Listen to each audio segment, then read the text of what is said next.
বন্ধুরা দেখো, এই লোকটি কত সুন্দর ইট দিয়ে কত সুন্দর একটা জল রাখার একটা পাত্র বানিয়ে দিচ্ছে।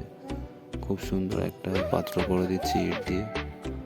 আর দেখো, অল্প একটু আটা ঢেলে দিয়ে ওটাকে খুব সুন্দর লাগিয়ে নিচ্ছে ব্রাশ দিয়ে লাগানোর পর ওর মধ্যে জল দেবে, জল আর কোনো দিক থেকে পারো হবে না। আর ইটগুলো এত মজবুত হবে সে দেখার মতো, মনেই হবে না যে ওটা কোনো কিছু দিয়ে সাঁটানো আছে, বোঝাই যাবে না। দেখো ওর মধ্যে জল ঢেলে দেওয়ার পরে একদম মনেই হবে না যে ওটা কোনো আটা দিয়ে সাটিয়েছে। এত মজবুত হয়েছে জিনিসটা, খুব সুন্দর দেখার মতন। দেখো, জল ঢেলে দিলে কোনো দিক থেকে লিক করবে না, জল বারও হবে না কোনো সাইড থেকে। এত মজবুত হয়েছে, খুব সুন্দর। আটাটা এত মজবুত আটা, দেখো ঠিক আছে, কোনো দিক থেকে ভিডিওটা লিক করছে না।